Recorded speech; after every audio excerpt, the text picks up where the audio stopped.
MIM ఒకటి మాట్లాడలేదు, CPM వాళ్ళు మాత్రం మేము వ్యతిరేకం, మా కేంద్ర కమిటీ దానికి వ్యతిరేకం చేసింది. కానీ వాళ్ళందరూ కూడా టీఆర్పీ కానీ టీడీపీ కానీ లేదు టీఆర్ఎస్ వాళ్ళ అందరికీ పరిచయం పరిణామాలు. ఇవాళ కాంగ్రెస్ పార్టీ ఒక స్పష్టమైనటువంటి వైఖరిని తీసుకుని అటు తెలంగాణలో ఉన్నటువంటి వారిని, ఇటు రాయలసీమలో ఉన్నటువంటి వారిని, ఇటు కోస్తాలో ఉన్నటువంటి వారిని కూర్చోబెట్టి ఇది మనం తీసుకున్నటువంటి విధాన నిర్ణయం అని ఎందుకు చెప్పలేకపోతున్నారు? చెప్పడానికి ప్రయత్నం చేసి ఒక నిర్ణయాన్ని ప్రకటించిన తర్వాత మీరందరూ కూడా రాజీనామా చేయడానికి సిద్ధపడ్డారు. మీ ఎమ్మెల్యే ఏంటంటే మేమందరూ కూడా రాజకీయాలకు అతీతులు కావు. రాజకీయాలు ఉన్న ప్రతి ఒక్కరు కూడా సెంటిమెంట్స్ ని గౌరవించాలి. అక్కడ ఉండే పరిస్థితులకి, అక్కడ ఉండే సెంటిమెంట్స్ ఏ రకంగా ఉన్నాయో, లేదనుకుంటే అక్కడ ఉండే విధానాలు ఎదుగుతున్నాయో ఆ విధానాలకు రాయలసీమ నాయకులు, కాంగ్రెస్ శాసనసభ్యులు, కర్నూలు శాసనసభ్యులు శ్రీ టీజీ వెంకటేష్ మనతో ప్రత్యక్ష ప్రసారం ద్వారా మాట్లాడడానికి అందుబాటులోకి వచ్చారు. వెంకటేష్ గారు స్వాగతం అండి. చెప్పండి వెంకటేష్ గారు, ఒక్క క్షణం లైన్ లో ఉండండి. వెంకటేష్ గారు, పద్మ గారు, మీ పార్టీలో ఏం జరుగుతాం? పార్టీలో అన్ని పార్టీల్లో జరిగినట్లుగానే ఇవాళ ప్రజారాజ్యం పార్టీలో కూడా ఈ కాంగ్రెస్ పార్టీ సృష్టించినటువంటి అధ్యక్షులు మీ పార్టీ ఇంచుమించుగా సమైక్య ఆందోళన నినాదాన్ని సమర్థించడానికి సిద్దమైపోయారా? దాదాపు సిద్దమయ్యారు. ప్రకటన మాత్రమే ఆలస్యమని నేను అనుకుంటున్నాను. ఎందుకంటే తెలంగాణ నుంచి మీకు ఉన్నటువంటి ఇద్దరు ఎమ్మెల్యేలు కూడా చాలా తీవ్రంగా వద్దరు కూడా స్పందిస్తున్నారు. ప్రజలు గుణపాఠం చెప్తారు ప్రజారాజ్యం పార్టీకి, చిరంజీవి గారికి అనేటువంటి మాట కూడా ఉన్నారు. తెలంగాణ మహేష్ రెడ్డి గారు చాలా ఎక్కువ మాట్లాడారు. ఆ మాట అన్న వరకైతే పర్వాలేదు. మహేశ్వర రెడ్డి గారు ఇంతకు ముందు కూడా చాలా సార్లు అసలు ఆయన పార్టీలో ఉన్నారా లేదో కూడా మాకు తెలియదు. చాలా సార్లు జగన్ గారి కోసం ఆయన ఇక్కడ పార్టీకి సంబంధించి ఎవరి పర్మిషన్ లేకుండానే చాలా సార్లు జగన్ గారు సీఎం కావాలి.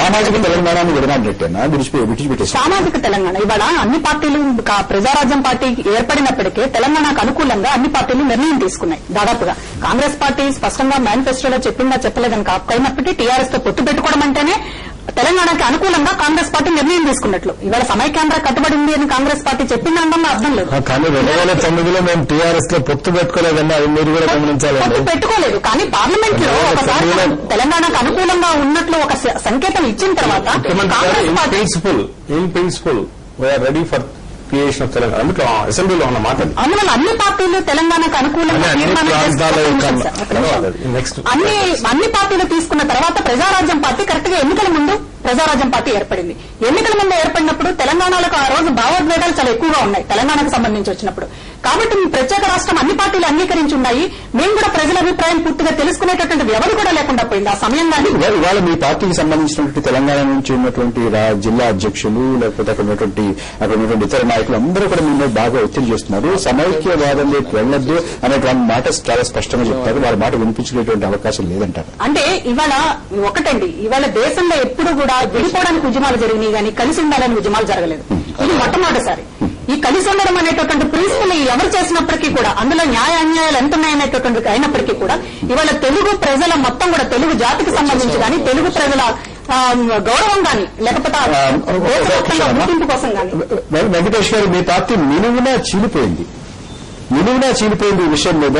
సీమ, కోస్తా ఈ రెండు ప్రాంతాల నుంచి మాత్రమే మీరు చెప్తున్నటువంటి సమైక్యవాదం, మీరు చెప్తున్నటువంటి విశాలాంధ్రవాదం వినిపిస్తుంది తప్ప అటు నుంచి తెలంగాణ నుంచి కాంగ్రెస్ పార్టీకి సంబంధించినటువంటి వారు ఇప్పుడు ఇందాక కాడసాని రాంభూపాల్ రెడ్డి గారు చెప్తున్నారు, మేము 2009లో ఇందాక నగరపాటి గారు చెప్తున్నారు, మేము 2009లో ప్రత్యేక తెలంగాణ అనే నినాదం మీద వెళ్ళలేదు అని అంటున్నారు. కానీ ఒక్కరంటే ఒక్కరిని కూడా మీ వాదం వైపు తిప్పుకోలేకపోయారు. అది ప్రాంతాల వారీగా విడిపోయినటువంటి పార్టీకి అయిపోయిందా? ఇది అన్ని పార్టీల్లో ఉన్న ప్రాబ్లం ఇదేనండి. మీరు ఏ పార్టీ అయినా తీసుకోండి, ఒకవేళ పార్టీలో ఎమ్మెల్యేలు లేనివారు పార్టీలుగా విడిపోయినాయి. ఇప్పుడు మీరు బీజేపీ తీసుకోండి, రాయలసీమ ప్రాంతంలో, కోస్టల్ ప్రాంతంలో అక్కడ సమైక్యవాదంతో పోరాడుతున్నారు. అలాగే మన చిరంజీవి పార్టీ తీసుకోండి, అదే అలాగే ఉంది. తెలుగుదేశం పార్టీ అలాగే ఉన్నది, కాంగ్రెస్ పార్టీ అలాగే ఉన్నది. ఏ పార్టీ లేదు కొద్దిగా చెప్పండి మీరు. సిపిఐలో కూడా అలాగే ఉన్నది. ఇవన్నీ ఒక కాంగ్రెస్ తప్ప అన్ని తెలంగాణ ఇచ్చేదానికి ఒప్పుకున్నాయి. ఈ రోజు వెంకటేష్ గారు అంటే కోస్తా అన్ని పార్టీల్లో రాయలసీమ ప్రాంతాల్లో ఉన్నటువంటి వారు ఒక్క క్షణం వెంకటేష్ గారు, అంటే కోస్తా రాయలసీమలో ప్రాంతంలో ఉన్నటువంటి వారు మాత్రమే సమైక్యం కోరుతున్నారు. తెలంగాణ ప్రాంతంలో ఉన్నటువంటి వారు పార్టీలు కానీ లేకపోతే ప్రజాప్రతినిధులు కానీ ప్రత్యేక రాష్ట్రం కోరుతున్నారు అని అనుకోవచ్చా? ఇప్పుడు చూడండి, కోస్తా రాయలసీమ ప్రాంతం వారు రాజధాని ఇక్కడ పెట్టుకున్నారు తెలంగాణలో. వాళ్ళకి ఏం మెసేజ్ పోయిందంటే, మేము ఇక్కడ రాజధాని పెట్టినందుకు, పెట్టుబడులంతా మేము పెట్టినందుకు ఇప్పుడు వారు వెళ్ళిపోవటం అది న్యాయం కాదు అని కోస్టల్లో రాయలసీమ ప్రాంతాల్లో బాధపడుతున్నారు. ఎక్కడైనా రాజధాని ఉన్న ప్రాంతాన్ని విడిదీయాలని ఎవరు అనుకోలేదు. రాజధాని వాళ్ళ ప్రాంతంలో పెట్టుకొని విడిపోవాలనేది ప్రాబ్లం నాకు చరిత్రలో ఇక్కడ తెలంగాణనే కనపడతా ఉంది. ఎందుకంటే రాజధాని ఎక్కడ ఉంటే అక్కడ సర్వభోగాలు అనుభవించేదానికి అవకాశాలు ఉన్నాయి. ఇంకా మిగతా ప్లేస్లు ఏమన్నా ఉంటారో మాతో చేరండి అంటారు. ఇక్కడ లాజిక్ అర్థం కాలేదు, నిజంగా లాజిక్ అర్థం కాలేదు. ఎమోషన్ లో ఉంది కాబట్టి సబ్జెక్ట్ ఎమోషన్ లో ఉంది కాబట్టి ఇప్పుడు ఎవరు చెప్పినా వాళ్లకు వినే పరిస్థితిలో ఉంటారు. రాజధాని పోతుందనేనా లేకపోతే విశాలాంధ్ర కావాలి, సమైక్యాంధ్ర కావాలి అనేది ఉందా? ఆ ఉన్నది ఆ మాట కేవలం అటువైపు ఎందుకుంది? ఇప్పుడు మనం ప్రతి వర్డుని పీకి లాగి మనం ఇంకా ఎమోషన్ చేసే పని లేదు సబ్జెక్టు. ఇది తెలుగు మాట్లాడే వాళ్ళందరూ సమైక్యంగా ఉండేది ఫస్ట్ అజెండా. దానికోసమే రాజధాని ఇక్కడ ఒప్పుకున్నారు. లేకపోతే రాజధాని ఒప్పుకునే వాళ్ళు కాదు, తెలుగు మాట్లాడే వాళ్ళంతా ఒకటిగా ఉండాలని రాజధాని పెట్టారు. ఇప్పుడు మనం రాజధాని పోతుందే అందుకేనా అంటే, దానికి ముందు తెలుగు మాట్లాడే వాళ్ళంతా ఒకటిగానే ఇక్కడ పెట్టినప్పుడు మరి ఇప్పుడు వెళ్ళిపోతుందంటే న్యాచురల్ గా బాధ అనేది ఉంటుంది కదండి. ఇప్పుడు తమిళనాడులో అప్పుడు మా రాజధాని ఉండింది, అక్కడ పోయి పెట్టుబడులు పెట్టారు అంత రాయలసీమ వాళ్ళు, వాయిన్ స్టూడియో అనుకోండి, లేకపోతే ఇప్పుడు మీ ఛానల్స్ ఇప్పుడు ఇక్కడ ఉండేవి అక్కడే ఉండేవి తమిళనాడులో. ఒకవేళ అక్కడే రాజధాని ఉంటే ఛానల్స్ అంతా అక్కడే ఉండిపోయేవి.